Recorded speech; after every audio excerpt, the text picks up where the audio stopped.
Veja no ICL Notícias, segunda edição. Eu espero que eles também reflitam sobre isso, que podem muito, mas não podem tudo. Alívio para Bolsonaro? Lula avisa que vai agir se projeto da dosimetria passar no Senado. Hugo Mota esculhambado. Arthur Lira diz que presidente da Câmara está perdido e humilhado. Supremo contra-ataca. Ministros avaliam que decisão sobre Zambelli é inaceitável e estudam reação. O ICL Notícias, segunda edição, está no ar.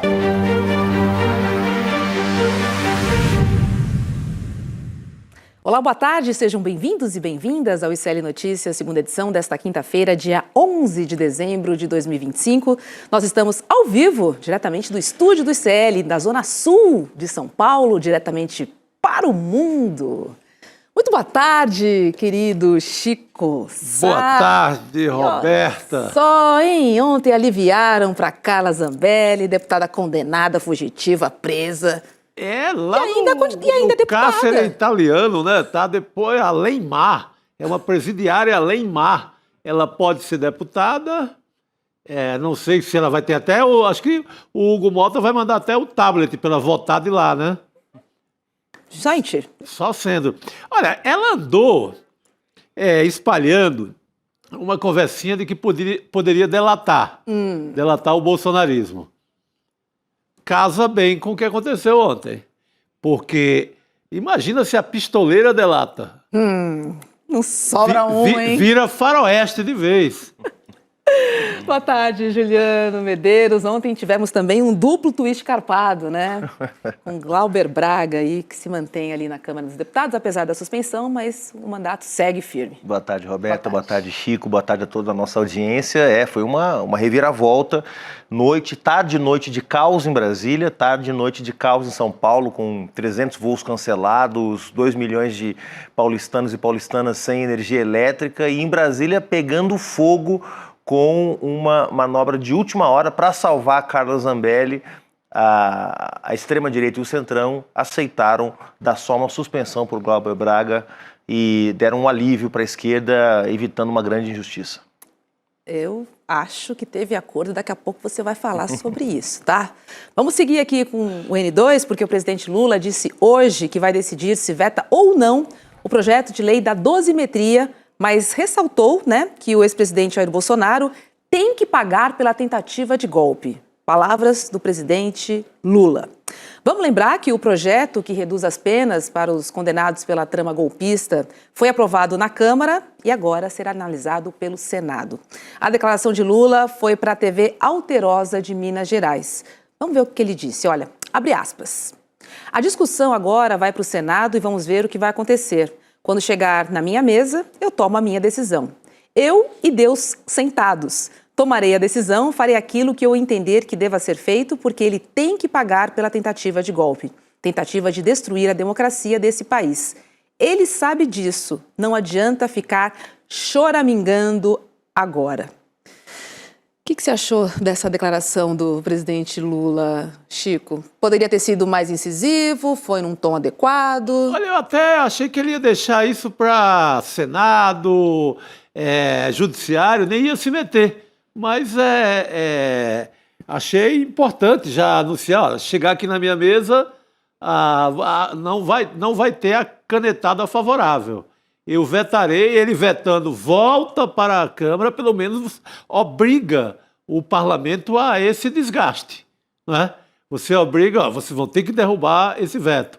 Porque agora no Senado, eu acho que não vai ter aquela moleza que teve na Câmara. Mas o Espiridião Amin está disposto a incluir até a anistia. Não fica, a dosimetria já é uma esculhambação, porque é uma anistia com outro nome. Mas ele quer abrir as grades, fazer uma saidinha geral de presídios nesse final de ano, pelo visto. Que loucura, né? Porque esse PL da dosimetria além de a gente estar falando muito sobre, né, os golpistas, enfim, o ex-presidente Jair Bolsonaro, mas também, assim, abre outras brechas importantes, assim, que não poderiam ser abertas, assim. Não se trata só de pensar no ex-presidente dos golpistas, não é exclusivamente sobre isso, Juliano. Abre para outros personagens importantes que já foram condenados, inclusive. Não, todos os sinais, Roberta, do presidente Lula é de que vai vetar esse projeto. Ontem a ministra Gleisi já falou sobre isso também. E é correto que o presidente vete, porque do jeito que ficou esse projeto da dosimetria ou da anistia light, como alguns estão falando, alguém que rouba um carro na rua vai ter uma pena maior do que quem tenta dar um golpe de Estado contra a democracia brasileira. Então, esse é a barbaridade que a Câmara dos Deputados aprovou. No Senado, como o Chico disse, não vai ser passeio, porque o presidente da CCJ, o senador Otto Alencar, já sinalizou que acha que o projeto é ruim e que vai tentar modificá-lo. Se tiver alteração, volta para a Câmara, e a Câmara tem que confirmar ou negar as mudanças do Senado. Se o Senado aprovar do jeito que veio da Câmara, o presidente Lula vai vetar, vetando volta para o Congresso Nacional, e aí depois inexoravelmente haverá judicialização. Já tem um bando de juristas hoje aí se manifestando em tudo quanto é podcast e análise de que o projeto tem inconstitucionalidades flagrantes, então vai acabar na mesa dos ministros do Supremo. Mais uma vez a Câmara e o Senado peitando o STF, tentando se sobrepor ao Executivo e ao Poder Judiciário. E esse PL da dosimetria, ele reduz pena, inclusive para crimes ambientais, assim. O pacote é grande, é largo. Sim, para incêndio, para quebradeira, para um bocado de coisa. Sim. Abre as portas aí, geral. Completamente. Não vai ficar só nas figuras carimbadas aí da extrema-direita. E eu acho que só tem uma forma também da gente colocar uma pedra por cima disso tudo, é rua no domingo. Vai depender do quanta gente...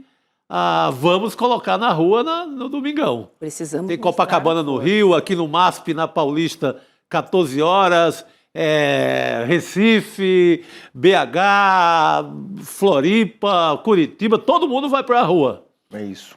Vai depender do sangue nos olhos domingo na rua, acho que tem que ir todo mundo. Lembrando que a PEC da blindagem foi derrotada pela mobilização popular, né? Porque ali estava passando a boiada mais uma vez. Então, bem importante, Chico. Estaremos lá no MASP mais um domingo, dessa vez em defesa da justiça. Por favor, eu acho que tem que ir todo mundo, do mais sério ao bloco de carnaval mais esculhambado do planeta. Vamos fazer festa na rua. Sim, sim.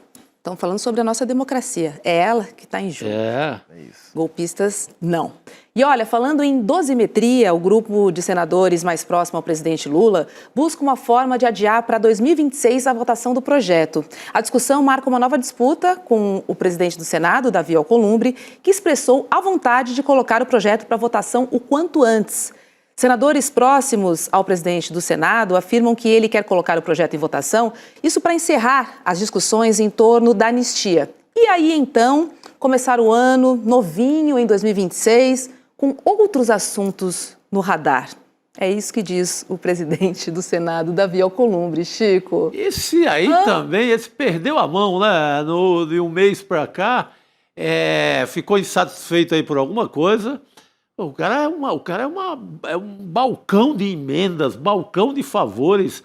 Ele tem todos os pedidos dele atendidos para o Amapá. Ele manda, ele tem gente em todos os ministérios. Seguiu a exploração de petróleo na Foz, que ele tanto queria. Pois é, uma coisa difícil, né? Depois da COP, sabe? Então, ele consegue tudo o que ele quer. Ele tem ministro, ele tem gente em qualquer autarquia do Brasil, em qualquer espelunca pública do Brasil, qualquer repartição desse país, onde você chegar, gritar assim, Alcolumbre, alguém levanta a mão dizendo que é nomeado por ele. O que esse cara quer mais, gente? Governar o país. Quer ser o presidente. Ser isso, né? Isso. Vai chegando perto da eleição e União Brasil, do Davi Alcolumbre, o PSD e outros partidos que ficaram com um pé em cada canoa durante todo esses quase 3 anos de governo do presidente Lula, vão começando a mostrar quem são, né? Quer dizer, não só no conteúdo das suas ações, sempre protegendo o agronegócio, sempre protegendo o sistema financeiro, sempre protegendo os bancos, sempre protegendo os ricos, não queriam votar de jeito nenhum a isenção de imposto de renda para quem ganha até R$5.000, né? E agora vão começando a se decidir, vão começando a fazer uma manobra para ficar bem com o bolsonarismo, porque sabem que o bolsonarismo é muito forte em alguns estados, sobretudo estados do Centro-Oeste, do sul do país, né? E esses partidos também dependem desse eleitorado para manter seus deputados, seus senadores, seus governadores. Então tudo vai confluindo para uma eleição em 2026 muito parecida com a última, onde bolsonarismo e centrão estavam unidos numa candidatura e a esquerda e a centro-esquerda unidas em torno do presidente Lula. O contexto vai ser esse, porque, ao que tudo indica, os atuais presidentes da Câmara e do Senado vão estar do outro lado da trincheira. Agora preste atenção nisso daqui, gente, porque Esperidião Amin, que é o relator do projeto da lei da dosimetria no Senado, ele não descartou a possibilidade de incluir no texto um dispositivo que conceda anistia, de novo, gente, anistia aos envolvidos nos atos de 8 de janeiro. Questionado pela imprensa sobre a chance do projeto prever anistia, Amin, que é aliado do ex-presidente Jair Bolsonaro, respondeu o seguinte: o que impede? Chico, ele falou isso. É muita cara de pau, né? Impede. É muita cara de pau. E ele está querendo também negociar. O Alcolumbre deu um presente para ele, colocando ele nessa posição de relator, porque ele está com uma treta com os filhos do Bolsonaro lá em Santa Catarina. Exatamente. O Carluxo quer ser o candidato, o Carluxo quer ser o senador paraquedista. Ele voa do Rio, não fez nada para o povo do Rio, quer ir agora não fazer nada para o povo de Santa Catarina. Então ele quer a vaga, inclusive, do Esperidião. Aí eu acho que vai rolar uma negociação. O Esperidião agrada o bolsonarismo e tem algum benefício lá em Santa Catarina. Porque ele não manda mais nem no estado dele, né? Vê que o Carluxo manda mais do que ele lá em Santa Catarina. Ele é um velho cacique da direita de Santa Catarina, mas chega o Carluxo ali, despachado do Rio pelo Bolsonaro, hoje manda mais do que ele. Pois é. Agora, o senador, Juliano, já havia dito, né, ser favorável a esse benefício, mas disse que a aprovação da proposta dependerá de um acordo entre líderes partidários e bancadas. Acordo, mas com um empurrãozinho dele, né? E quando o Davi Alcolumbre escolhe o Amin, que é um sujeito pró-anistia, para relatar esse projeto, de novo, ele está fazendo um agrado para o bolsonarismo. Então, ó, atenção, você que achava que o Davi Alcolumbre era a última trincheira da resistência democrática no Brasil, que era um baita de um aliado, que era um parceiro que tinha que ser agradado, atendido, né, bajulado, Davi Alcolumbre escolheu um bolsonarista pró-anistia para relatar o projeto da dosimetria. E pior, estava tentando impor uma votação direto no plenário. É que o presidente da CCJ, o Otto Alencar, esse sim aliado do governo, falou, não, peraí, tem que passar pela CCJ primeiro, pela Comissão de Constituição e Justiça. Esse é o rito correto. E aí o Davi Alcolumbre recuou. Mas se não houvesse esse protesto, o projeto da dosimetria seria votado direto no plenário com um bolsonarista relatando. E quem escolheu o relator? Davi Alcolumbre. Então, gente, olho aberto. Davi Alcolumbre não é aliado. Tal como o Hugo Mota há muito tempo já mostrou também que não é. Pois é, então... Assim, por isso que domingo, olha, é Rua da Aurora, no Recife. Eu só fico pensando, para a governabilidade do Lula, fica muito complicado. Ele não pode contar com nenhuma das casas, Chico. Não, para valer não. Tem acordos pontuais ali que deram certo até agora há pouco, daqui por diante. É que o Senado estava ajudando, de certa forma, né? Mas agora... O Senado estava sendo um contraponto ao Festival de Horrores da Câmara do Hugo Mota. Agora nem isso. A sorte é que já aprovou, assim, o que era mais importante. Falta uma coisa muito importante, que é o fim da jornada 6x1. Vim agora mesmo no metrô, quando eu entrei no metrô, lá no Sumaré, o pessoal, o funcionário do metrô, e aí, passa ou não passa essa queda da 6x1? Ou seja, é um assunto que interessa muito a rua, muito todo mundo, né? Eu, quando entrei no metrô, hoje, vindo para cá, encontrei um dos maiores escritores do Brasil, Chico Sá. No vagão ao lado do meu. Professor, assim você me agrada, professor. Olha, eu quero dizer à audiência que nós três moramos no mesmo bairro, tá? Mesmo distrito, mesmo distrito. Eu moro em frente ao Juliano e moro a 2 quadras do Chico Sá. Agora, por falar em distrito, todo mundo aqui falando em que lugares... vão acontecer as manifestações, né? A Miriam do Recife, Rua da Aurora, 14 horas, já morei também na Rua da Aurora. Curitiba, Boca Maldita, famosa Boca Maldita, avisa a Miriam aqui. E Rosa diz que na sua Porto Alegre, nos Arcos da Redenção. Os Arcos do Parque da Redenção. 14 horas. Muito bem. Olha, Juliana, agora sim eu queria falar sobre Carla Zambelli contigo, né? Carla Zambelli. E desse... Eu tô chamando de acordão também, porque falamos de acordão ontem, vamos falar de acordão hoje, que salvou o mandato dela, né? Apesar da CCJ decidir pela cassação, o plenário votou por manter a deputada na casa remotamente presa. Tipo isso, né? Foram 227 votos pela cassação contra 170. Para que a cassação fosse confirmada, seriam necessários 257 votos. Eu quero saber o que está por trás dessa decisão. Assim, foram dois alívios inesperados, um depois do outro. Assim, não dá para a gente não imaginar num acordo assim, entre Centrão, alivia aqui, que eu te alivio ali. Nesse sentido, Juliano, apesar de toda a manobra, a gente sabe que o governo federal também entrou aí nessa articulação, mas assim, eu não consigo pensar em outra coisa a não ser me ajuda que eu te ajudo, sabe? Tá claro que a decisão de não cassar o mandato do Glauber e suspendê-lo foi tomada para tentar aliviar o impacto que a decisão de não cassar a Zambelli teria 2 horas depois. Para mim está absolutamente claro.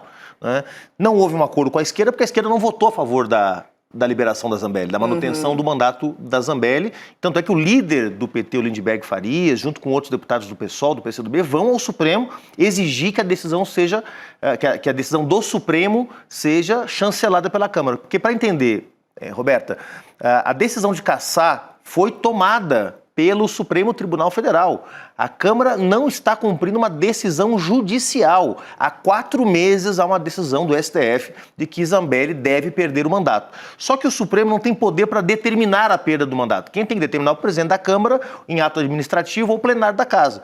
Ele botou para votar. Ao fazer isso, ele está mais uma vez afrontando o STF. E, obviamente, isso vai virar uma nova batalha nos tribunais, porque quem vai dar a última palavra, todos nós sabemos, vai ser o STF, que vai interpretar essa decisão como inconstitucional, ao que tudo indica. Mas é de uma disfarçatez o que eles fizeram. E falei com a nossa presidente do PSOL horas antes da votação, com deputados e deputadas do PSOL, todo mundo dando como certa a cassação do Glauber, tá? Portanto, assim, do ponto de vista de uma contrapartida da esquerda salvando a Zambelli, zero contrapartida, a esquerda votou toda pela perda do mandato da Zambelli. Mas e o Centrão? Mas é que tá, a questão é que o Centrão não precisava aliviar para o Glauber para manter a Zambelli. A rigor não precisava, né? Se diz que houve uma operação para tentar, de alguma forma, contemplar uma demanda que havia do Centrão para agradar o bolsonarismo, né? E aí nessa dinâmica de agradar o bolsonarismo, né? Já que não cassaram o mandato do Glauber como os bolsonaristas queriam, né? Se alivia então também para Zambelli, né?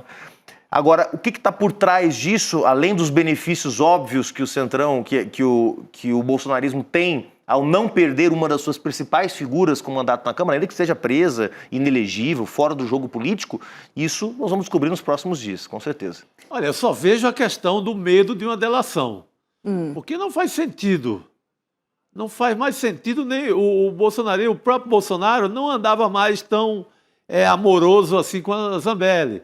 Teria ficado até chateado quando ela saiu com aquele revólver perseguindo o jornalista aqui nos Jardins durante a eleição, ainda em 2022. Então,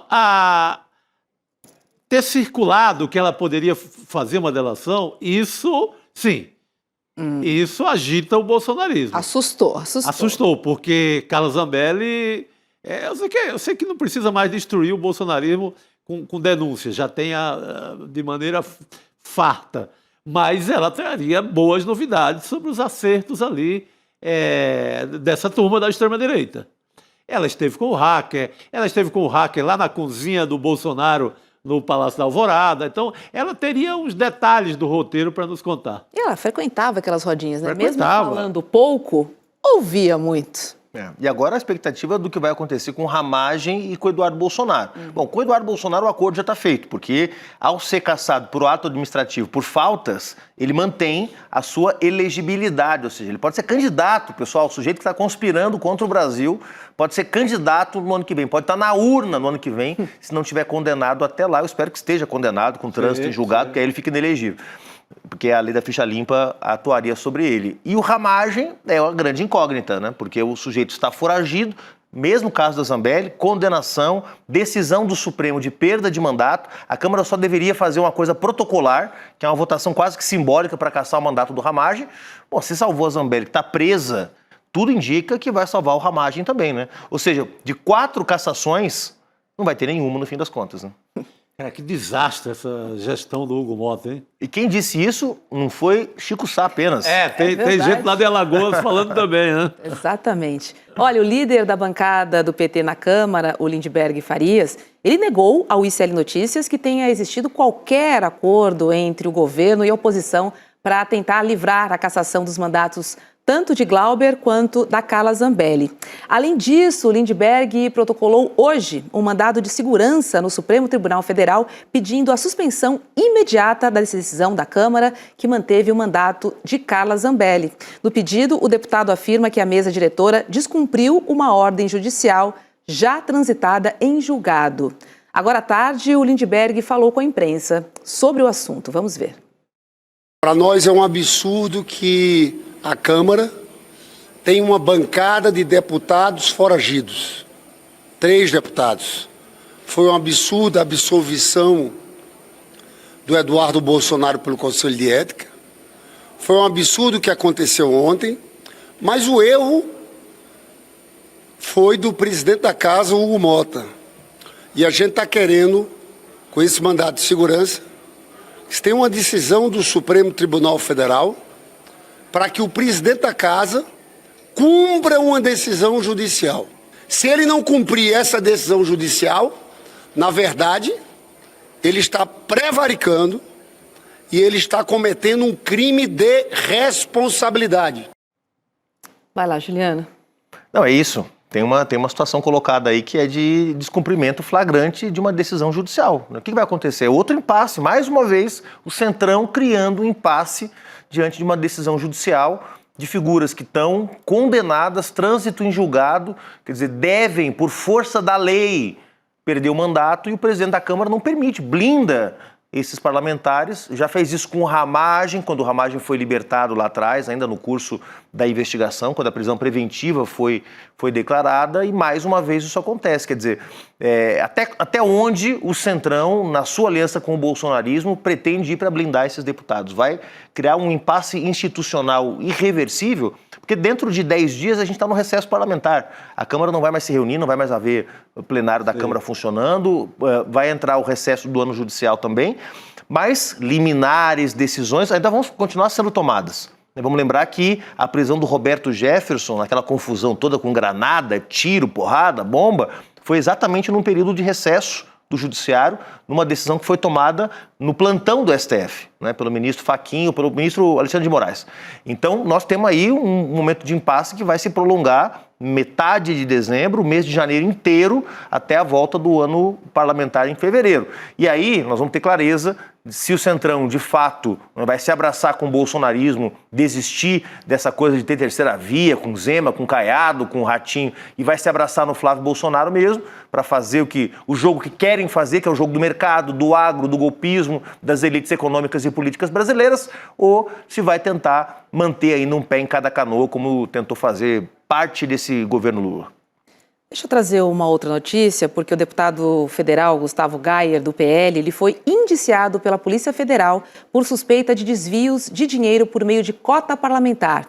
A cota é usada por deputados em atividades e gastos relacionados ao mandato, né, como passagens aéreas, aluguel de carros, combustível e alimentação, por exemplo. O deputado foi alvo de operação da PF em outubro do ano passado. Segundo as investigações, uma associação criminosa usou documentos falsos para a criação de uma organização de sociedade civil de interesse público. A estrutura serviria para receber recursos da cota parlamentar de Gayer. O deputado ainda não se manifestou. E essa apuração vem do portal UOL. Chico. Cara, a ficha desse sujeito aí é incrível, né? Porque é o mesmo que já atropelou e matou pessoas com seu carro, dirigindo alcoolizado. Todos os dias a gente tem notícias de corrupção dele. Racista. Misógino, né? Misógino. E agora estamos completando. Aí completando não, porque vai ter mais, né? Ele é uma figura que todo dia é aberto ali, tem uma nova história na sua capivara gigante. Pois é. E acontece nada, né? Porque é isso, o Conselho de Ética sequestrado pelo Centrão, sequestrado pelos interesses econômicos do Centrão e do bolsonarismo. Esses sujeitos, esse aí tem 3 representações contra ele no Conselho de Ética. Que também precisa andar, né? E não anda, porque o não Conselho de anda. Ética não funciona na Câmara dos Deputados. Aliás, Só quando interessa, né? Só quando é para caçar o Glauber Braga, né? Quando é para caçar esse sujeito que fez insinuações que não podem ser reproduzidas sobre a ministra Gleisi Hoffmann e tudo mais que essa turma já fez, aí não acontece nada. Eu acho que esse episódio da Zambelli e esses tantos outros é meio uma vacina para o que pode acontecer com a apuração da questão das emendas. Imagina, porque se vai até o fim mesmo, se o ministro Flávio Dino cumpre a sua missão ali e vai nessa investigação com a Polícia Federal, vai ficar meio mundo na Câmara numa situação de prisão também. O que vão fazer? Vão aplicar o mesmo modelo da Carla Zambelli. Já tem esse precedente e não prende ninguém. Ano eleitoral toca até o fim do ano sem mexer com nenhum deputado. Eu acho que o efeito Zambelli vai ser para quando o escândalo das emendas chegar no parlamento. Blindagem preventiva. Blindagem preventiva. Muito bom. Se ela está lá no cárcere italiano, não vai ser caçada, ela é deputada Alemar, liberada geral, daqui a pouco está votando, emenda ela está recebendo.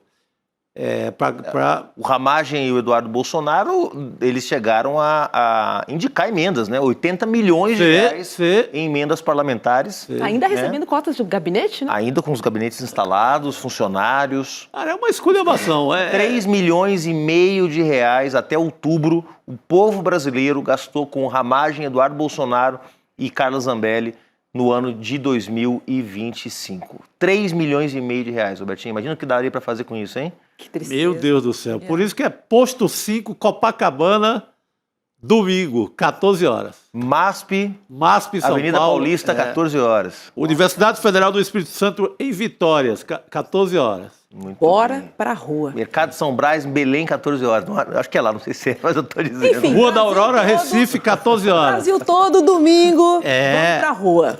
Tem que ser. Por isso que a gente está falando aqui. Juliano, o tempo... O tempo voa, amor, escorre pelas mãos, mas eu vou dar lugar aqui a um... Pô, agora sai professor, entra professor. Sai historiador e entra historiador. Historiador Poxa, eu tô também. lisonjeado, por favor. Boa Lindené noite. Parede. Lindené. Historiador para historiador. E dizem que, inclusive, a gente se parece, falar nesses dias. Não sou Tudo tão bem, bonito querido? assim, não sou tão bonito. Eu que digo mesmo. Se eu for bonito assim, eu tô feito na vida. Bom programa, querido. Tchau, pessoal, até amanhã. Querido, Roberta. professor, historiador e amigo. Seja bem-vindo. Meu glorioso Professor Lindené, que mestre prazer. Chico, mestre Rô. Que prazer tê-lo aqui. Grande Ver público, aqui. grande público. Uma alegria, sempre uma alegria. Muito bom. Dividir a vida e a bancada com vocês. Que maravilha, professor. Senti sua falta na festinha de final de ano. Pois do é, né? Senado. Esse que vos fala, né? Com 42 anos, tive uma leve crise na lombar e aí fui parar no hospital. professor. Tendo o Brasil profundo no SUS. Funcionando? Aí, funcionando, mas aí você vê todos os problemas sociais explodindo na rede pública de saúde, que é um dos motes que a gente vai tratar aqui hoje, né, minha gente? Vamos lá, Muito bom. professor, porque a gente já viu aqui que o Lula admitiu sutilmente que pode vetar o projeto da dosimetria. Além disso, o presidente criticou diretamente Jair Bolsonaro. Abre aspas aqui na tela, por favor. Ele disse o seguinte, olha, se ele tivesse a postura que eu tive quando perdi 3 eleições, se ele tivesse a postura que teve o PSDB quando perdeu 3 eleições, se ele tivesse a postura de todo mundo que é democrático e que respeita as instituições, ele não estaria preso, poderia estar concorrendo agora às eleições. Mas ele tentou encurtar o caminho. Então agora é o seguinte, deixa o poder legislativo se manifestar, quando chegar na mesa do poder executivo, eu vou tomar a minha decisão. Olha, Lindené, vou aproveitar que você é historiador, porque anistiar e aliviar para golpista, assim, tudo isso faz parte da nossa história. Faz. É impressionante. Inacreditável. Será que essa história vai se repetir de novo?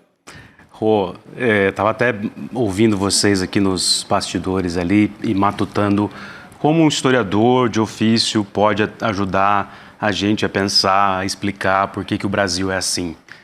E aí me ocorreram duas coisas em paralelo que eu vou tentar juntar e aí vocês veem se faz sentido. A primeira, por que se passa tanto pano para golpista na história do Brasil? Primeiro eixo explicativo.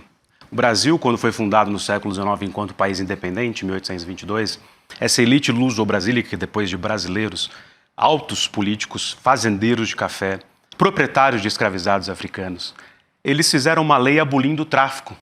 A primeira lei de abolição do tráfico entre África e Brasil é de 1831. Ali, menos de 10 anos depois da independência do Brasil. Essa lei, chamada de Lei para Inglês Ver, ela não foi uma lei para inglês ver, ela foi colocada na prática. Em poucos meses, o tráfico começou a cair drasticamente para números do século XVII.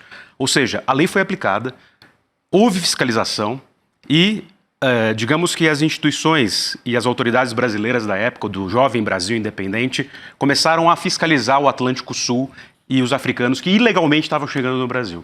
Mas em 1934, começaram a ignorar a Lei Feijó. E aí, adivinha o que aconteceu? O que a gente chama de pecado original da ordem jurídica brasileira, ou seja, a elite política, que em geral também é econômica, porque eram os mesmos traficantes de pessoas e fazendeiros de café, começaram a operar nos jornais da época uma campanha para abrir o tráfico, mesmo que ilegalmente eles não revogaram a lei, eles simplesmente continuaram traficando. E traficaram mais de 750 mil africanos que deveriam ser livres durante ou até 1850, quando veio outra lei para abolir o tráfico. O Brasil teve que ter duas leis para abolir o tráfico de seres humanos. Mas a escravidão, como vocês bem sabem, só acabou em 1888. Então, as duas últimas gerações de escravizados nem eram para ter sido escravizadas. 88 entre aspas. Entre aspas, porque aí vem o pós-abolição, que é a República, na verdade, é um golpe preventivo de uma elite que vai ignorar os libertos, que a sua própria sorte vão se organizar. Então esse é o pecado original da ordem jurídica brasileira. Aí você entende por que o Brasil tem tanta iniquidade. Porque as altas instâncias de poderes do Império do Brasil fizeram vistas grossas e traficaram ilegalmente. Isso é o pacto de sequestradores. Qual é a relação disso com o que aconteceu em São Paulo ontem, quando a cidade sucumbiu diante da chuva do dia anterior? Eu atravessei a cidade, fui para Marginal Pinheiros e vi 4 acidentes de motoboys caídos no chão pela pista, no asfalto, vidas desabando, de uma cidade que não é cuidada por esse prefeito ou por esse governador facínora. E eram trabalhadores pretos e pardos. Qual é a relação entre o tráfico ilegal, pretos e pardos mortos no asfalto e esse congresso facínora, a mesma elite política canalha que massacra o povo brasileiro? A mesma. É a mesma. E isso ajuda a explicar, é uma perspectiva para a história do Brasil. Perfeito, professor. Não é? Bela aula. Quer dizer, você junta as coisas e vê que é um passado que não cessa de passar. Sim. Até postaram agora nas nossas mídias uma frase do Milor Fernandes, né? E essa frase emblemática: o Brasil tem um enorme passado pela frente. Eu uso no Provocação, imitando o Milor, né? Porque a arte é mimesis, né? Tem que imitar quem você ama. Por isso que eu imito vocês dois, inclusive. Né? Sempre tive essa mania de ser uma esponja, né? Mas a gente é esponja com quem a gente ama, né? E que bom que eu tento amar todo mundo na medida do possível. Então, o Brasil tem esse enorme passado pela frente, porque é um passado que não cessa de passar. São camadas de tempo que permanecem de forma implacáveis no presente. Aí você olha para o Congresso e vê isso. Quer dizer, se você olha para o século XIX, tem um pacto da elite sequestradora que ignora, ao arrepio da lei, diz o Alencastro, historiador, ao arrepio da lei. Agora, Lindenera, a gente diz muito que a história nos ensina, né? Boa, e aí? E aí? Eu lhe pergunto em verdade, essa frase todo mundo adora falar, a história ensina. Ensina o quê? Sabe como eu respondo? História é que nem amor. E vocês conhecem dessas coisas. Aquele ali, então, conhece dessas coisas. Olha, arrasando corações, hein? Já amou tanto nessa vida que você, quando se apaixona de novo, você não quebra a cara? Quer dizer, parece que você não aprendeu nada. História é a mesma coisa. História não ensina a viver. Tem-se uma ideia de que história ensina a viver porque houve um período em que, ali do mundo medieval, depois um pouco na Renascença, de que a história era mestra da vida, né? Magistra vitae, ou vitae, a história que ensina a viver. Só que não ensina, ela dá perspectiva. Porque se ensinasse mesmo, é óbvio que a gente não ia fazer essas coisas ruins de novo com o nosso não estaria coração. repetindo... Então ela não ensina a viver, ela dá uma perspectiva crítica pra gente, olha, tem elementos do fascismo atual que não são iguais dos anos 20 e 30 de Hitler e Mussolini, mas que tem permanências, porque esse sistema de governo foi derrotado enquanto experiência histórica, mas a ideologia não. Então a história não ensina a viver, ela dá perspectiva. É por isso que eu gosto muito da frase, história não é sobre o passado. É sobre o presente. Totalmente. Essa é a grande lição da história do século XX. Mark Bloch, judeu fuzilado pelos nazistas. É isso. Grande pai da história ali, a história é filha do tempo. Ó, vamos trazer para nossa audiência um spoilerzinho, Lindenberg. Vou aproveitar que você está aqui, porque nós Gosto estamos de na spoiler. contagem regressiva para a live de lançamento da nova turma de pós-graduação do ICL. Essa turma é do curso Repensando o Brasil, Sociedade, História e Política. E faltam só 3 dias, tá? Essa pós já é um dos maiores sucessos aqui do ICL, né? Com mais de 5 mil alunos 5 mil alunos. que nós tivemos. Uma jornada também transformadora. A gente mostrou ontem o relato da Daniela, falando da importância da pós na vida dela, né? Lindo, na maneira né? de pensar, de enxergar o mundo, de ser crítica em relação a tudo que nos é colocado, né? Porque todo dia a gente recebe aí milhões de notícias, mensagens, enfim, e a gente fica um pouco perdido. E é justamente por isso, né, que você não pode ficar de fora desse lançamento da nova pós do ICL, desenvolvida pelo ICL e também em parceria com a FESP-SP. Exatamente. Agora, eu vou aproveitar que você está aqui e vou pedir um spoilerzinho. Spoilerzinho de pra nossa leve. comunidade, porque ela merece. Fala um pouquinho sobre essa nova turma. Falo. Por favor. Historiador adora dar spoiler, né? Porque quer dizer, você vai narrar uma história, você já conhece ela toda antes, né? Então você vive, quer dizer, eu pago meus boletos dando spoiler. Quem imaginava um negócio desse? Mas, ó, acho que o primeiro spoiler, assim, para quem tá aí, nossa comunidade do ICL, que são os ICLers raiz, mas também os mais recentes, as mais recentes, que acompanham o noticiário intrépido que vocês fazem aqui todo santo dia que a gente faz. Por que você tem que se inscrever no evento de domingo às 20 horas com Edu Moreira, com Gessé Souza, com Castro Rocha, com muita gente bacana que vai falar, Lindenberg Pareto. com esse que vos fala. Porque, veja, eu faço parte do time de professores, mas também estou ali junto com um time de produto e acadêmico coordenando a pós. E junto com o Rodrigo Stramanho da FESP, também dessa escola tradicional, fazendo essa curadoria e essa coordenação. Não é um curso qualquer. Você tem um corpo de tutores e tutoras que acolhe você, ajuda você a pensar os textos, debate, tem grupos de estudo. Os depoimentos são impressionantes, né? O Will Deluca é nosso aluno. A Roberta vai ser também, inclusive em teoria crítica, mas também aqui em Repensando o Brasil, tenho certeza. Ou seja, é uma experiência que é à distância, mas você tem de fato as pessoas cuidando ali de você, não é robô. E isso tem uma área, um ambiente virtual de aprendizagem, tem os textos, tem os livros que são enviados, as disciplinas. Aí você tem Muniz Sodré. Imagina, o Muniz Sodré dando aula de razão africana, usando os termos em Yorubá, fazendo aquilo que a Lélia Gonzalez chamava de pretuguês. Vocês vão ter aula com o Muniz Sodré sentado na casa dele. Essa semana, a gente falando das mazelas do Rio de Janeiro, aí eu lembrei, olha, mas existe um professor chamado Muniz Sodré que está nessa pós. É impressionante. Pra essa aula.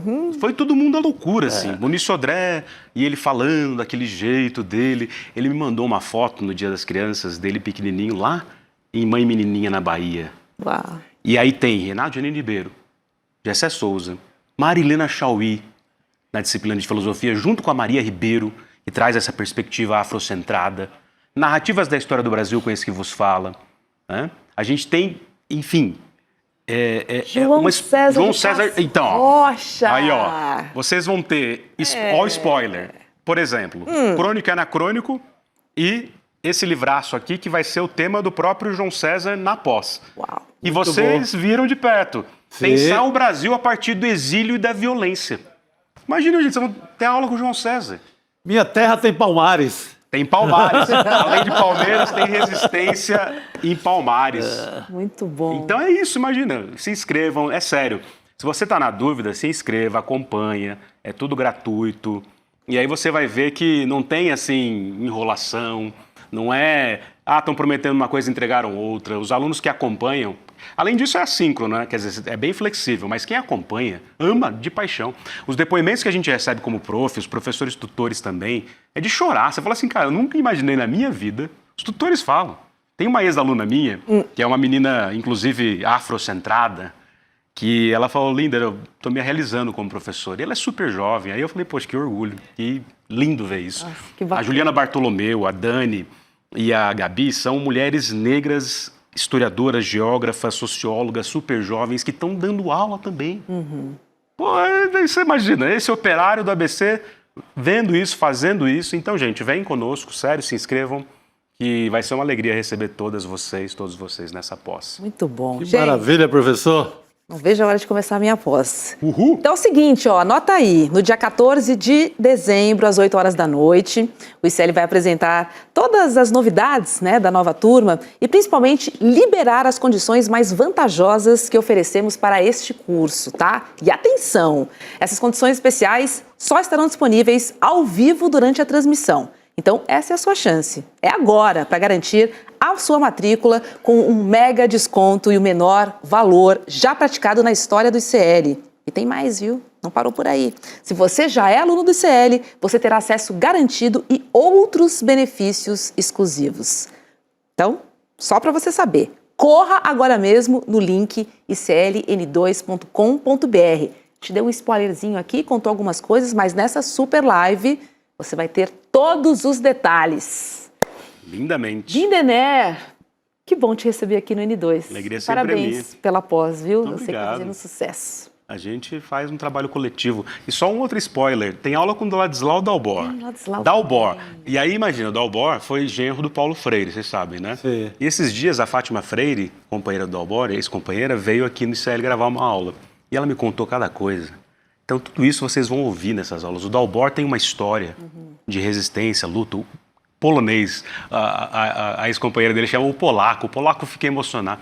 Aquele homem tem uma história, assim, inacreditável. Marilena com 84 anos dando aula na pós. Então, gente, isso não existe em nenhum lugar. Não, lindo demais. Lindo demais. Lindo demais. É revolucionário de verdade mesmo. Não é só papinho, não. Obrigada, De Lindené. nada. Beijo no coração. Beijo. Vejo vocês em breve. Em breve. Valeu, professor. Melhoras junto. aí para sua lombar. Estou agora, né, fazendo uns bons exercícios. Isso. Sai historiador, entra historiador Entre também. historiador. Aqui é uma gangue de historiadores. Meu Deus do rebeldes. Beleza, meu amigo? Viana da Massa. Tudo bem? Estava acompanhando aqui atentamente. Beijo. E aí, Rodrigo, Tudo boa bem? noite. Boa Seja noite, bem-vindo. Temos uma Tudo notícia bem. aqui para repercutir com você. Essa é Eu boa, estava ali tá? atrás, eu estava ali nos bastidores acompanhando, né? Família Bolsonaro, notícia da família Bolsonaro. É, eu tenho essa para você. Vambora. Porque Carluxo anunciou que vai renunciar ao mandato de vereador no Rio de Janeiro. Essa todo mundo esperava, Olha, né? sabe o que o povo do Rio de Janeiro vai ganhar com isso? Nem vai ganhar nem perder, porque não teve mandato nenhum, não fez nada, aprovou nada que preste. Como é um improdutivo igual ao pai, igual aos irmãos, nunca fizeram nada pelo Brasil. A população do Rio de Janeiro vai nem... Sentir. Mal vai perceber. Não vai nem se lembrar que ele era vereador. É. Agora, então ele abandona o mandato no Rio para ir para Santa Isso, Catarina a ideia mesmo, dele né? é ir para Santa Catarina para disputar uma candidatura ao Senado. Será Me que chama a atenção porque, olha, Esperidião Amin acabou de assumir a relatoria desse projeto de lei para diminuir a pena do Bolsonaro. O Centrão entregou na mão do Esperidião Amin para ele ter o carimbo de, olha, eu ajudei o Jair, porque lá em Santa Catarina tem que ser bolsonarista, senão, né? Então o Esperidião Amin, que é um velho direitista que vem de muitos e muitos anos, as pessoas olham e falam, mas ele ainda está aí, tá? Ele segue, né, na política. Esperidião Amin ganhou essa relatoria, vai ter momentos aí de aparecer, aí acho que o Carluxo se adiantou. Porque adiantou o jogo? Porque tem uma disputa lá em Santa Catarina, né? Já vai firmar a candidatura dele lá e deixar o Esperidião Amin com a careca brilhando ao sol. É isso, porque podia ficar perigoso pro Carluxo. Não aguento, Chico. O Chico tem lugar de fala, né, Chico? Pô, eu também, total. tô quase lá. Tô quase lá. Ali. Mas aí, Porque tem uma disputa em Santa Catarina, Esperidião Amin, o Carluxo e a Carol de Tony. Então, se o Carluxo bobear, em Santa Catarina elege Carol e Esperidião e o Carluxo fica olhando. Mas eu acho que não vai acontecer, né? Vamos ver. O voto da direita pode se dividir em Santa Catarina. Nossa Senhora, Esperidião, Carluxo, Carol. Meu Deus do céu, abriram a porta dos infernos. Belzebu show de horror, danado. Só tem Chico. Belzebu nessa desgraça. Só tem. Pelo amor de Deus. Não, e o bravo povo de Santa Catarina, né? Que não merece isso. Né? Pelo amor de Deus. É isso. Porque não tem salgado lá, não. Tem uma esquerda ali que vale por 10. Eu digo vale por 10 no sentido de... É fácil você ser de esquerda no Ceará, em Pernambuco, na Bahia, de certa forma até aqui em São Paulo, no Rio de Janeiro. Quero ver você ser de esquerda em Santa Catarina. No interior de Santa No Catarina. interior de Santa Catarina. É porque você é bravo, você vale por 10. Tem que ser bravo. O negócio lá. Quero ver ser de esquerda em Criciúma, por exemplo. Né? Ó, mas tem notícia do Carluxo e tem uma notícia também do Jair, você viu Vamos aqui? continuar a falar aqui, né, da família Bolsonaro, porque o seu Jair pediu para deixar a cela para fazer uma cirurgia para tratar dos soluços. Só que Xandão determinou que em 15 dias a PF faça uma perícia para avaliar a necessidade dessa operação. Na decisão, Moraes ressaltou que faz menos de um mês que Bolsonaro passou por exames ao ser preso e que não havia nenhuma necessidade de cirurgia até então. Vamos ver o que Xandão disse. A gente tem uma arte aqui, ó. Abre aspas. No cumprimento do mandato de prisão, em 22 de novembro de 2025, Jair Messias Bolsonaro foi submetido a exame médico legal, ocasião em que não houve registro de qualquer condição médica que indicasse a necessidade imediata de intervenção cirúrgica. Ou seja, o Moraes, né, Roberto, tá levantando a dúvida mesmo, né? Olha, tá estranho. Quando o senhor passou por exame de corpo de delito, não tinha. Agora precisa de cirurgia. E aí é aquilo que você falou outro dia, né, Chico, que a justiça italiana tem feito com a Zambelli. Chama uma junta lá Uma junta médica. E ela não aplicou nenhum caô lá Na Itália. lá em Roma, na cadeia. Porque vem médico sério e, opa, isso aqui você está querendo aplicar. Não passou nada que ela queria. E agora o Moraes está querendo adotar essa mesma técnica aqui. Começa a falar, não, tem que sair, cirurgia, tem que ir para o hospital, porque eles querem criar uma situação de fato consumado. Manda para o hospital, e aí no hospital ele vai tirar fotografia e mostrar, assim, talvez de novo, né, exibindo as cicatrizes todas, e aí fica quase como uma obrigação mandá-lo para uma prisão domiciliar. Então o Alexandre de Moraes quer saber, precisa mesmo operar agora? Vamos botar uma junta médica. Lembrando que o Jair Bolsonaro tem médicos 24 horas à disposição lá na Superintendência da Polícia Federal, porque foi uma determinação na hora da prisão. Então, é uma manobra, né? O Jair Bolsonaro está manobrando de todo lado, manobrou lançando o Flávio. E outra coisa que me chamou a atenção, no pedido dos médicos, a gente trouxe isso mais cedo no ICL Urgente, além de pedirem para que ele faça essa cirurgia, os médicos do Jair dizem que ele está numa situação delicada, num estado emocional delicado, num estado mental de confusão mental, né? E que por isso também ele requer muitos cuidados. E eu digo assim, confusão mental a gente sabe que ele tem, né? Desde sempre. Desde que nasceu, né? Praticamente, com todo respeito. Desde que nasceu. Mas a gente percebeu isso no mandato dele, durante a pandemia, que ele tem grande confusão mental. Mas essa confusão mental se agravou bastante depois que ele sentiu o cheirinho de cadeia. Aí ficou bem confuso. Aí o soluço apertou, né? Aí o soluço apertou, aquela história de usar o ferro de soldar, em vez de consertar o portão de casa, ele tentou abrir a tornozeleira, etc. Aliás, é uma história que merece, não se apurou ainda o suficiente, Verdade, né? Aquela solda ali... o Intercept até trouxe uma história com uma possibilidade que a fuga incluiria a fazenda do Nelson Piquet. Ele tem um terreno que é ali pertinho. Que tem um campo de pouso. Tem um campo de... Não, lá ele guardou as joias. As joias, Estão lá, as joias estão lá. Isso aí é outra história. No Mocó, lá na fazenda do Piquet. Mas que tiraria a tornozeleira e usaria o campo de aviação, tem uma pista... Fica a 500 metros da casa dele. Fica a 500 metros da casa do Bolsonaro. Então seria usado isso como uma fuga. Porque não tocou fogo naquela tornozeleira só para brincar que tô doidão, não, né? Ali tinha algum outro interesse. Então é importante o Alexandre de Moraes realmente fazer essa exigência, né? Quer ir para o hospital? Junta médica independente, não é atestado do médico dele. Senão fica que nem atestado do Heleno, né? Não, ele não pode, porque veja bem, porque ele tem Alzheimer, começou em 2018. Ah, não era 2018, era 2020. Gente, médico contratado pelo próprio paciente deveria ter a obrigação de falar só a verdade, que o médico, né, tem essa obrigação. Mas a gente sabe como é que é, né? Então é melhor uma junta independente, uma junta contratada pela justiça e não pelo próprio réu, condenado nesse caso, né, o Jair Bolsonaro. Importante. Vamos falar um pouquinho sobre o Hugo Mota, meninas? Opa, esse sujeito aí, pelo amor de Deus. Olha, de ontem para hoje... O Brasil só fala dele, né? Então vamos falar também. Porque não se importa, né? Não se importa com Mas nada. a batata dele assou Assou, porque... Ó, pelo lado da direita. A direita tá olhando para ele e falando, esse cara não tem todo condição. mundo, né, Rodrigo? É. Assim, fragilidade, assim, mais clara e impossível. Porque em uma reviravolta, a noite que deveria ser para consolidar a força do presidente da Câmara, o Hugo Mota, terminou em uma nova demonstração de desgaste, gente. Em votações consecutivas, o plenário rejeitou a cassação de Glauber Braga, impondo a ele uma suspensão de 6 meses, a gente viu. O plenário também barrou a perda de mandato de Carla Zambelli, contrariando a expectativa do Centrão e do próprio roteiro traçado por Mota. Mota queria a cassação dos dois, né?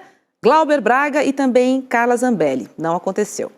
As sequências de derrotas provocaram irritação entre os seus aliados, principalmente em Arthur Lira, padrinho político da eleição do presidente da Câmara, né? Lira chegou a dizer que Mota está perdido e que foi humilhado por Glauber. Só que em mensagens enviadas a um grupo do PP, Lira expôs o mal-estar. E aí o ex-presidente da Câmara disse, abre aspas, tem que reorganizar a casa, está uma esculhambação. O Arthur Lira falar em esculhambação é grave. Né? Fecha aspas. Lira também lembrou que o PSOL representou contra o presidente Hugo Mota na PGR. E aí, isso foi para reforçar, né, que Mota foi, de fato, derrotado politicamente com a votação. As mensagens foram reveladas pelo G1, né, as mensagens de zap, no grupo do PP. E procurado, obviamente, que o presidente da Câmara não se manifestou. Ô, Roberta, silêncio. Essa da esculhambação é uma frase que está circulando e agora há pouco saiu uma apuração também do nosso colega da CNN, o Caio Junqueira, diz o seguinte, Lira afirma a aliados que a gestão de Hugo Mota é uma decepção, né? E dá a entender que quer substituir. E disse assim, o Lira diz que o Hugo Mota está desmoralizado. É o que você trouxe aqui, mas só para reforçar, então tem várias apurações nessa linha. Desmoralizado, uma decepção. Ele é o padrinho, o Lira é o padrinho do Hugo Mota. Então mostra que o Hugo Mota sofreu uma derrota grave nessa noite, Chico. Mas tem esse bastidor aí que está rolando em Brasília da possibilidade do Lira voltar ali no mandato tampão. Forçando o Mota a renunciar, né? Forçando a renúncia da presidência da Câmara. E o Lira voltaria ali como salvador da pátria. Quer dizer, lá dele, como diz na Bahia. Lá dele, salvador da pátria deles. Lá deles. Mas sairia o Hugo Mota como a renúncia e o Lira viria para colocar ordem na casa. A ordem deles também, né? E o Lira está precisando, está em péssimas condições na corrida eleitoral em Alagoas, mesmo com toneladas de emendas, está perigando. Está perigando não ser eleito ao Senado. Então o Lira precisava dessa vitrine e, olha, eu acho que a batata do Hugo Mota começa a assar também no lado da direita. Lado da direita. E o Arthur Lira é um inimigo do Glauber Braga. Ele queria a cassação. Então, no pacote que o Hugo Mota tinha preparado, era reduzir pena para o Jair Bolsonaro, até em acordo com o Supremo, que a gente mostrou isso ontem aqui, mas tinha um pedaço que era caça o Glauber Braga e aí também caça aqueles da direita, que já tem que caçar mesmo, porque estão condenados no Supremo. Mas caça o Glauber Braga para agradar o chefe dele, o Arthur Lira, o chefe do Mota. E ele não conseguiu entregar. É muito grave dentro do grupo deles que ele não tenha conseguido entregar a encomenda. O Lira diz, eu quero a cabeça do Glauber Braga, e perdeu. O que justifica todo o desespero do presidente da Câmara. Para tirar o Glauber Braga. Para tirar o Glauber Braga dali. Sim. E certamente essa questão do Glauber foi a gota d'água para o Lira. E o Hugo Mota não entrega a cabeça, não consegue resolver a operação. O Glauber Braga foi o único cara do Congresso inteiro que enfrentou o Arthur Lira. olho no olho, esculhambando, dizendo a real mesmo, falando do orçamento secreto, essa safadeza, falando da robótica, aquela compra bilionária que rolou no Brasil inteiro, mas puxada pelo Arthur Lira em Alagoas, que depois o Gilmar senta em cima e ficou por isso mesmo, igual o Toffoli sentou agora em cima do caso Master. Então, era uma questão de honra para o Lira ter seu inimigo caçado. O Hugo Mota não consegue entregar essa rapadura para ele. E a hora que fala tá uma esculhambação, precisamos reorganizar a casa, qual é o medo do Arthur Lira? Só para a gente retomar, né? Quer dizer, o Eduardo Cunha começa com esse processo das emendas, aprofundando que o parlamento é que vai controlar o orçamento. Aí vem o governo, e aí derruba a Dilma e tal, e impõe isso. Aí vem o governo Bolsonaro, que não gostava de trabalhar, e entrega a execução do orçamento para o Arthur Lira na Câmara. Então, Eduardo Cunha implanta, Arthur Lira aprofunda. E agora a gestão desse mecanismo de falcatrua parlamentar estava na mão do Hugo Mota. E ele está expondo demais o esquema, né? Por isso que o Lira fala, a gente precisa reorganizar, senão nós vamos ser atropelados. Uma Câmara fraca pode ser atropelada pelo Supremo, que está tentando impor limites a essa esculhambação, corrupção, e em março do ano que vem tem julgamento dos primeiros deputados federais investigados por emenda parlamentar, aquele Maranhãozinho lá no Maranhão e mais 2 deputados, todos do PL, do Partido Liberal. Então a direita está com medo, nós vamos perder o nosso esquema que estava tão bem montado. O Hugo Mota não está sendo capaz de liderar esse esquema, que é uma espécie de parlamentarismo informal, onde o Congresso manda, em alguns casos, mais do que o Poder Executivo, né? E isso tem que ser mudado, porque isso é inconstitucional, né? E o Hugo Mota está se mostrando frágil para gerir esse esquema também. Então, domingo, a gente já sabe o que vai escrever no cartaz, né? Fora Hugo Mota e não volta Lira. Não volta Lira, já dá para pegar na mesma cartolina e botar as duas coisas. Lira não. Isso, Lira não. Seria uma reviravolta e tanto o Lira reassumir a presidência, escorraçar o Mota, falar vai para casa e deixa comigo, né? O Lira, porque daí ajudaria talvez ele ter visibilidade para a eleição lá em Alagoas. Tá precisando. É, isso. Não, e saindo frágil e como fracote, ele não vai conseguir nada na Paraíba também, né? Perfeito. O mandato dele, a reeleição, ele já corre risco por tudo isso que está fazendo agora, né? E se é chutado, se tem a bunda chutada pelo Arthur Lira, da presidência da Câmara, adeus. Adeus. Olha só, gente, parlamentares da base do governo protocolaram uma representação criminal na Procuradoria-Geral da República contra o presidente da Câmara, o Hugo Mota. O procurador-geral Paulo Gonet agora vai avaliar possíveis medidas sobre o caso. A representação cita lesão corporal, violência política de gênero e abuso de autoridade, relacionados à expulsão do deputado Glauber Braga da cadeira da presidência da Câmara. Segundo a denúncia, a ação truculenta da Polícia Legislativa teria ocorrido por ordem direta do presidente da Casa, algo que Hugo Mota nega. A gente conversa agora com a deputada do PSOL, Sâmia Bonfim, que também é esposa do deputado Glauber Braga. Olá, deputada, seja muito bem-vinda ao ICL Notícias, segunda edição. É um prazer. Muito obrigada pelo convite, muito boa tarde, é um prazer estar com vocês. Desculpa a minha voz rouca, mas ontem foi um dia de fortes emoções. Imaginamos. Essa semana em Brasília, hein, Sâmia? Pelo amor de Deus, você está com voz ainda é um milagre. Exatamente, sobre não isso. Não é? Você morre de tédio aqui em Brasília. Não. Deputada, como é que a senhora definiria os últimos 2 dias em Brasília, hein?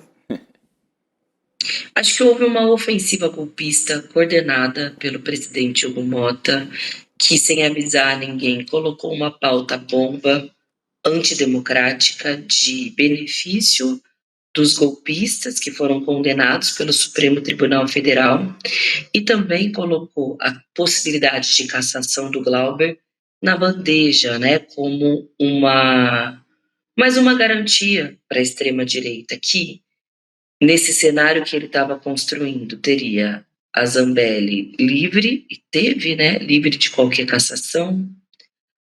O Ramagem ainda não se sabe o que fazer, porque o processo dele fica para a semana que vem, e o Eduardo Bolsonaro sendo cassado por faltas num ato administrativo da mesa e, portanto, tendo seus direitos políticos preservados. na cabeça de um raciocínio até um pouco simples, eu acho, algo que não se espera, né? Um raciocínio simplista de um presidente da Câmara. Ele achou que colocar a cassação do Glauber seria criar uma espécie de equilíbrio.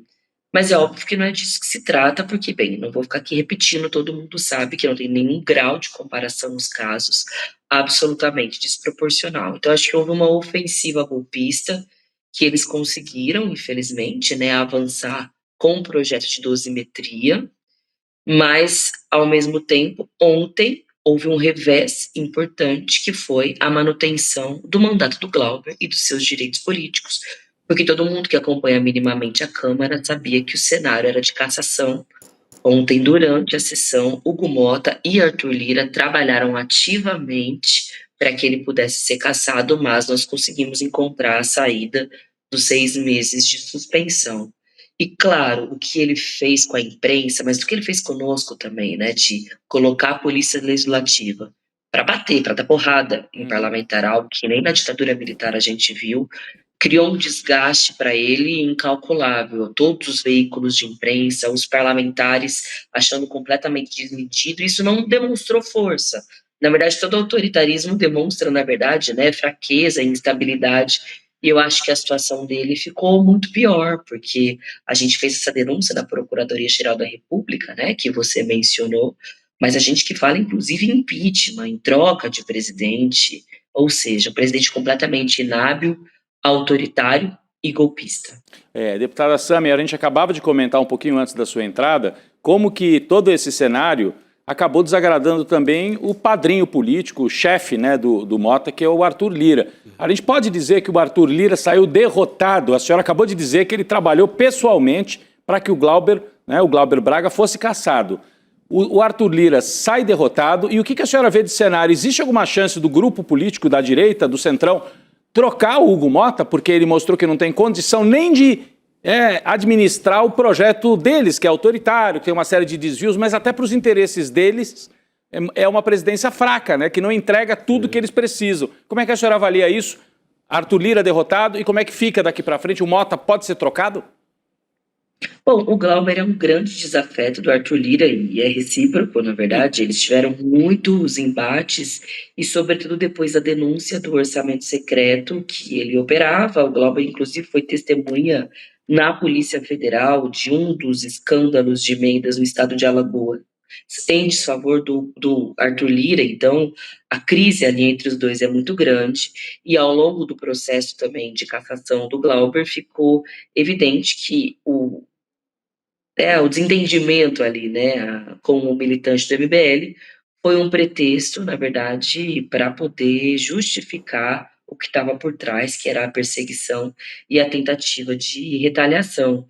Eu acho que o Lira e o Hugo Mota, eles entraram de salto alto na sessão de ontem, porque como o Glauber não é parte ali, né, do corporativismo da Câmara, como tem muita gente que não gosta da postura, do jeito, da forma de fazer política, e como essa combinação, né, o ex-presidente com o atual, em tese, significa um controle sobre o plenário, eles entraram achando que estava tudo resolvido. Mas ali a primeira votação, que foi a de retirada de pauta, já mostrou que eles não tinham 275 votos, que são os votos necessários para a cassação. E aquilo nos encorajou muito, porque a gente começou a sessão já com a tática dos 6 meses, porque o objetivo maior era a manutenção dos direitos políticos, ou seja, que o Glauber possa ser candidato na próxima eleição. Com aquilo foi ganhando corpo, né, no plenário, a possibilidade de avançar nessa emenda dos 6 meses. E um trabalho intenso de diálogo com os parlamentares por fora do Arthur Lira. O Arthur Lira, ele ligava para os deputados, isso eles nos diziam.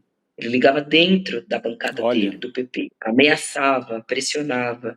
Teve uma hora que houve uma reunião entre o Hugo Mota e o Arthur Lira na sala do Hugo Mota para discutir a situação.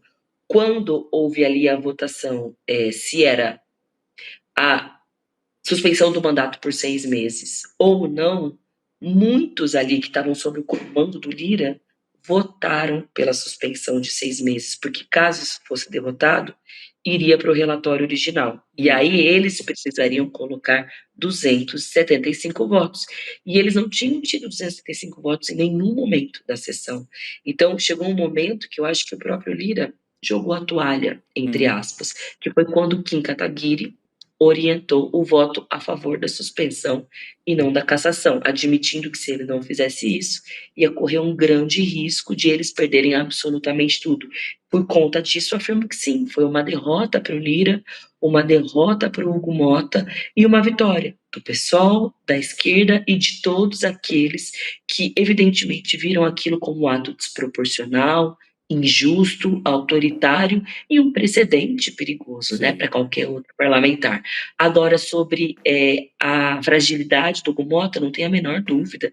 Ele termina o ano derrotado, ele desagrada o PL, desagrada a esquerda, desagrada o governo Lula, desagrada o próprio Supremo, que ele havia prometido que ia garantir a cassação da Zambelli, não garantiu, parece que isso era parte do acordo e não teve. Então ele se mostra inábil, fraco, autoritário com a imprensa, derruba a TV Câmara, me parece que não tem nenhum comando. E eu acho que se tiver, sim, um nome forte ali, com condição de articular e se postular, né, para os próximos 2 anos, acho sim que ele vai ser derrotado e outra força vai acabar se impondo. Acho que ainda é cedo para dizer quem, de que forma que isso vai se dar, ainda tem um processo eleitoral, né, no meio do caminho, mas eu não vejo o Hugo Motta, enfim, com força para seguir como presidente, porque ele não dá nenhuma demonstração disso, não tem aliado político, não tem nada. Perfeito. Deputada, e essa manutenção do mandato de uma deputada que está além mar, que está presa na Itália, condenada pelo STF, isso seria alguma medida até preventiva dos parlamentares contra um eventual escândalo das emendas logo mais, que deve sair depois do trabalho que tem sido feito pelo Flávio Dino? Como é que a senhora explica a manutenção desse mandato? Parece-me a coisa mais surreal da história do Congresso, né? É um escândalo, é um escárnio, até porque ela já não é deputada de fato, ela está presa na Itália, ela não vai ser solta. Ela está inelegível por decisão tanto do Tribunal Eleitoral quanto do Supremo Tribunal Federal, e ela não pode fazer manejo de emendas parlamentares, porque uma decisão do Flávio Dino determinou na última semana que deputados do exterior não podem fazer isso. Então ela não é uma parlamentar de fato, mas o que a Câmara fez foi dizer, não, ela é, mesmo que de forma fictícia e abstrata. Eu acho que, além do que você disse, entra no cálculo a resposta ao Supremo, né? Uma tentativa de retalhar ou de responder aos supostos excessos, que é o que a extrema-direita acusa o Supremo Tribunal Federal. Mas acho que também entra na conta, de alguma forma, a derrota, a fragilização do Hugo Motta, porque ele pessoalmente trabalhou para que ela pudesse perder o mandato. Na CCJ, Comissão de Constituição e Justiça, o relator, deputado Diego Garcia, ele apresentou um relatório pela manutenção, né, do mandato da Carla Zambelli. E ele foi derrotado, e foi uma operação articulada, aí sim, pelo Hugo Motta, porque, pelas informações que a gente teve ali junto aos líderes, havia um compromisso dele com o Supremo de que ela perderia o mandato. No entanto, no plenário houve uma reversão, não houve uma sustentação desse compromisso que ele fez. Então eu acho que é uma somatória, né, de fatores, uma tentativa de resposta ao Supremo, um descontrole ou falta de comando do Hugo Motta, um senso de corporativismo, afinal de contas, é como você bem disse, o dia seguinte, para quem deve, teme, Sim. E é uma vergonha completa. É a mesma Câmara que aprovou a PEC da blindagem, né? Então também não há uma grande surpresa do modus operandi, né? Do Congresso inimigo do povo. Afinal de contas, essa é a hashtag, não é à toa, né? Falando em surpresas, na semana que vem tem aí a votação da cassação de Alexandre Ramagem. A senhora acredita em alguma surpresa? Nós vamos, evidentemente, votar pela sua cassação. Nós esperamos que o resto da Câmara acompanhe. Acredito que as manifestações que vão acontecer no domingo vão ser parte importante para a pressão sobre os parlamentares, para que isso aconteça. Agora, eu não tenho nenhuma grande expectativa sobre a leitura que os parlamentares fazem sobre a gravidade do que aconteceu no 8 de janeiro. Já livraram o Ramagem uma vez, quando houve a votação da sustação da ação penal, ele deixou de responder a 2 todos os crimes, né, que o Supremo o condenou.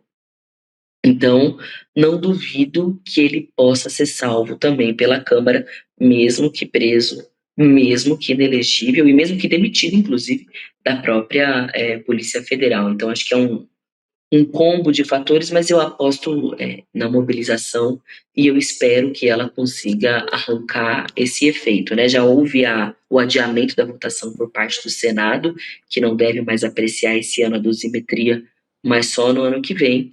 Eu espero que a gente consiga caçar esse golpista que de todos ali é um dos mais graves, porque ele monitorou Deus e todo mundo, e isso é gravíssimo no regime democrático, né? Deputada Sâmia Bonfim, descanse, por favor, aproveite esse final de semana, se refaça, porque a gente sabe, né, as batalhas seguem, porque a luta não termina, mas se refazer é necessário. Com certeza. Muito obrigada. Obrigada pelo dia de ontem e estamos aqui todos acompanhando, né, esses próximos capítulos e principalmente até um pouco ali, eu posso até dizer, desalentados, né, com tudo que anda acontecendo em Brasília. De certa forma, me sinto até vontade de estar junto ali, porque a gente quer somar, porque a gente sente que vocês lutam diariamente, incansavelmente. Então, eu queria que vocês soubessem que estamos juntos nessa luta. Vocês são muito importantes para a nossa democracia.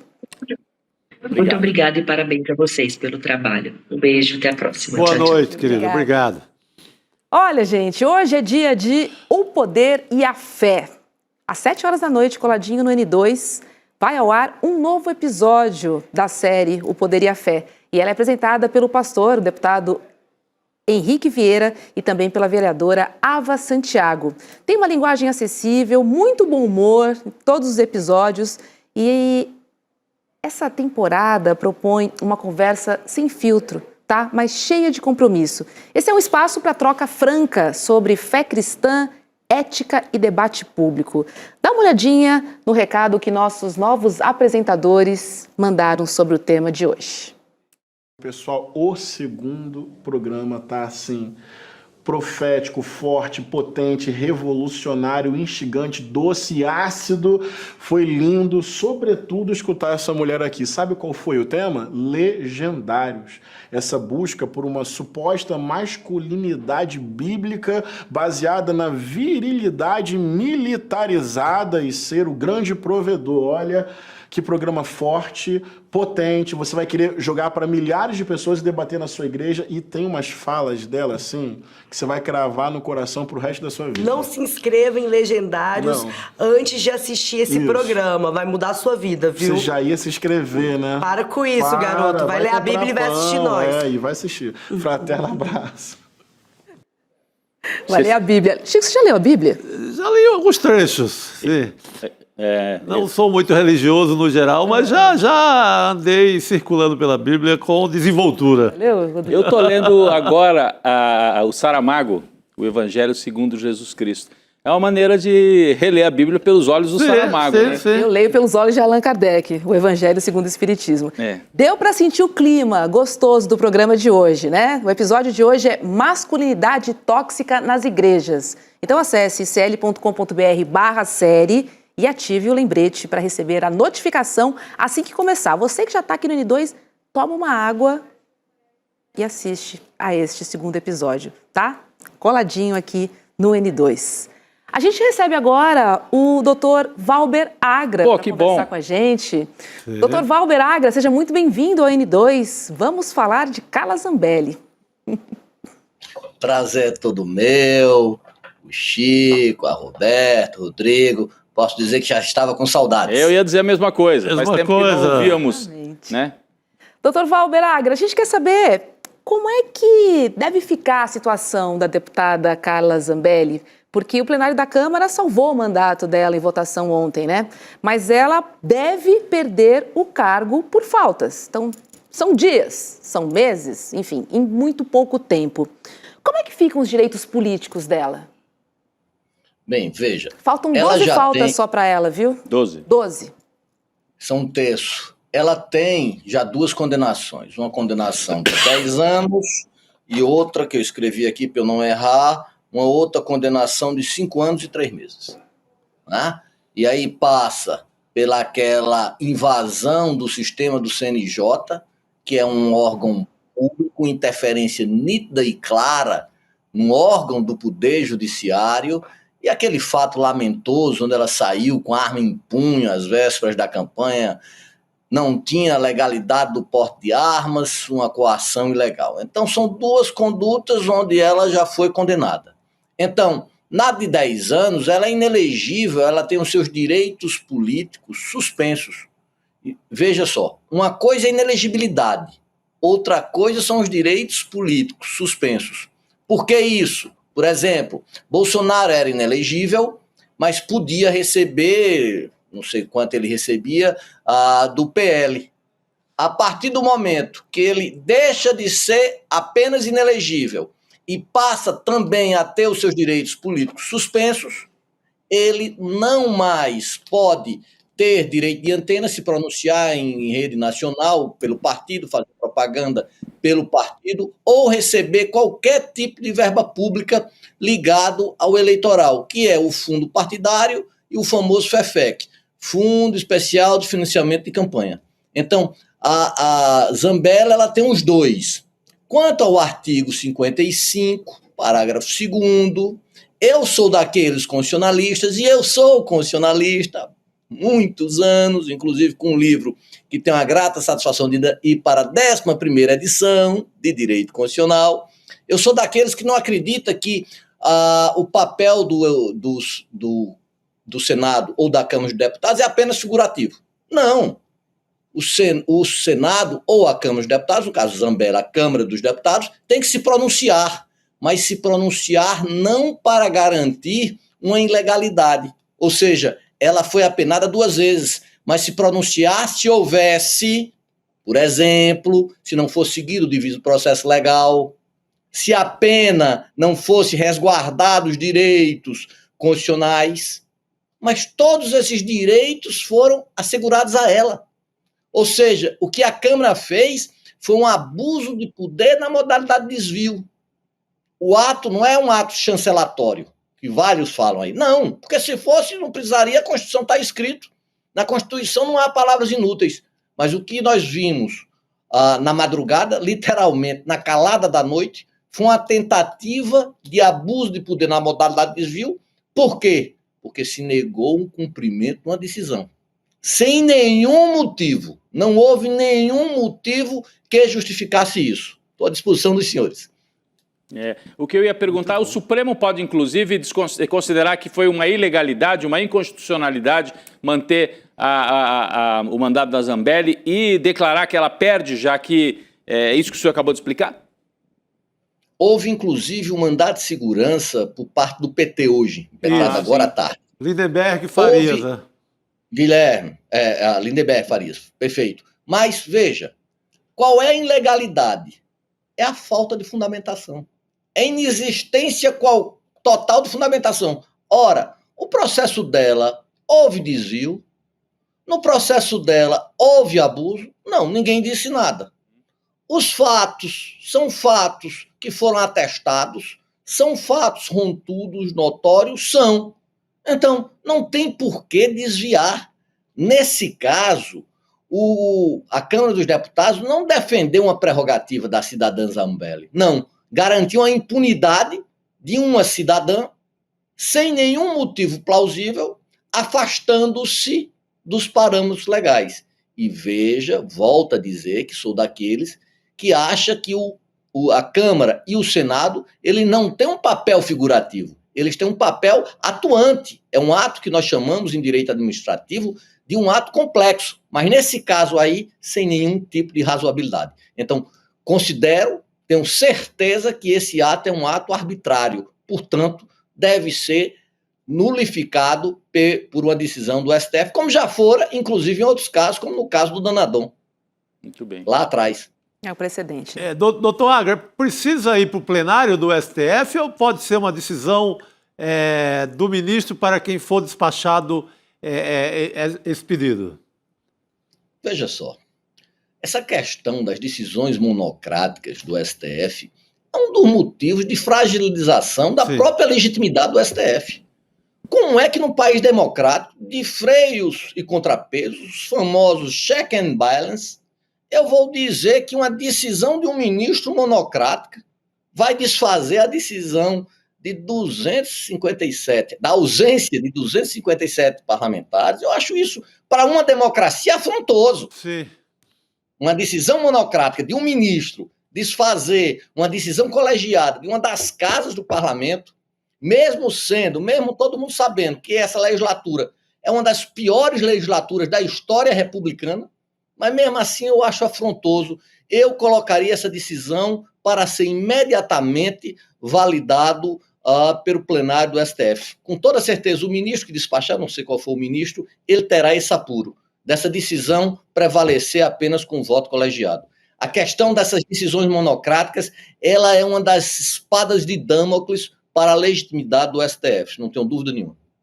Não, tem razão, porque aí você teria uma resposta também institucional muito forte, né, de todo o plenário do Supremo. Exatamente. É isso. Doutor Valber Agra, muito obrigada, viu, por nos esclarecer temos muitos detalhes, né, dessa história, ao meu ver, muito absurda, né, de termos uma deputada fugitiva, presa e ainda com mandato. A imagem que fica é E veja, péssima. você, Roberta, no início você me falou disso. Não, ela pode perder o mandato por falta.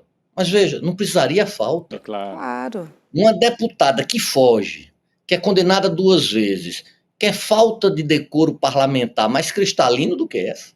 Exato. Não tem. Então, para que esperar punir por falta? Seria uma leniência enorme a deputada. Mas o fato principal, que queira ou não, ela está inelegível e com os direitos políticos suspensos. Inelegível por mais de 8 anos, porque é 8 anos depois do cumprimento da pena. E sem poder participar da vida partidária, nem de receber as benesses que essa vida partidária possibilita. É isso. Muito bom. Doutor Valber Agra, boa noite. Muito obrigada, viu? Boa noite, um prazer imenso falar com vocês. Até a próxima. Até mais. Até mais, querido. Muito obrigado. Vamos falar da nossa revista? Revista Opa! Liberta. É isso, gente. Na próxima semana chegaremos à 14ª edição. E hoje divulgamos uma nova parceria que veio somar no nosso time de craques do jornalismo. Vamos dar uma olhadinha nessa novidade. Presta atenção. Do Jamil e do Juca já serem os nossos colegas aqui no vídeo, agora o Juca vira nosso colunista da Revista Liberta, o Jamil é nosso colunista da Revista Liberta, e mais, William, e mais, que não estava no vídeo, eu ia deixar para janeiro, mas eu vou anunciar agora, e aí o Jamil sai de férias, depois quando ele voltar, a gente começa de fato. A coluna do Jamil Chad, que é um clássico da imprensa, nós estamos trazendo 2 clássicos da imprensa. A coluna do Juca Kfouri, ele vai dizer quanto tempo que ele estava na Folha de São Paulo. A coluna do Juca Kfouri é um clássico da imprensa. E o Jamil é um cara que tem uma coluna que é uma das mais importantes colunas do Brasil. E agora essa coluna sai do UOL e a coluna vai para o site, para o portal do iclnoticias.com.br. Então, além de nós termos os 2 como colunistas da Revista Liberta, além de nós termos os 2 como os nossos parceiros e comentaristas aqui nos programas de televisão, estamos trazendo também um clássico, que é a coluna do Juca Kfouri na revista, e outro clássico que eu estou anunciando agora, que é a coluna do Jamil Chad, vai ser publicada com reportagens exclusivas diárias no site do iclnoticias.com.br, só, Jamil, em janeiro. Mas na revista, já nesse final de semana tem Jamil e já vai ter Juca Kfouri também. Olha, a gente sabe, né, que Jamil e Juca são cracassos. Ele ficou de falar o tempo que o Juca estava com a coluna Folha, 25 anos, 1/4 de século. E aí essa coluna vem para o ICL. Coluna vai pro CL. A do Juca. E o Jamil, como explicou bem aí o Demore, tem a coluna na revista, mas ele passa a publicar no site. Então, porque todo mundo no Brasil cita o Jamil Chad, né? E a gente muitas vezes aqui citava, inclusive, a coluna dele no UOL. Agora todo dia no ICL. No ICL. Então, apurações internacionais e análise. Informação e análise. No portal e também já na revista Liberta. Um motivo a mais para você assinar a revista digital do ICL, a revista Liberta, com Jamil e com o Juca, além de todo o nosso time, inclusive o Chico Sá também, né? É isso. Só no portal. No portal. A revista tem ocasiões especiais. Eu também, às vezes apareço na revista também. Então é isso, se você não é assinante, acesse agora mesmo icl.com, não, é revistaliberta.com.br e faça a sua assinatura. Olha, eu tenho um recadinho aqui só para a gente finalizar o nosso jornal, que diz o seguinte, é uma história apurada pelo Otávio Guedes, da Globo News, e confirmada pelo ICL. Tá? Os advogados do ex-deputado Paulo Maluf afirmaram que vão pedir à Câmara a devolução do mandato dele e uma indenização pelo afastamento. Chico? Efeito Zambelli. Exatamente. Claro. A iniciativa acontece após a decisão do presidente da Câmara. Se a presidiária pode, por que o Maluf não pode? Porque ele enviou ao plenário o caso da deputada Carla Zambelli. A Câmara contrariou determinação do Supremo Tribunal Federal e manteve o mandato da deputada. Segundo o advogado Eduardo Galil, na verdade, que representa a Maluf, os dois casos são idênticos, mas receberam um tratamento diferente dentro da Câmara. A defesa afirma que, assim como Zambelli, Maluf foi condenado pelo STF. No caso dele, foi por lavagem de dinheiro, que resultou em pena de 7 anos, além da perda do mandato. Em agosto de 2018, a decisão foi formalizada pela mesa diretora da Câmara, que cassou o mandato de Maluf. A deliberação ocorreu na gestão do então presidente Rodrigo Maia. Canetada pela mesa. Olha só. A volta dos mortos-vivos. Vai voltar todo mundo. Vamos entregar? Pelo amor de esse Deus. povo voltando.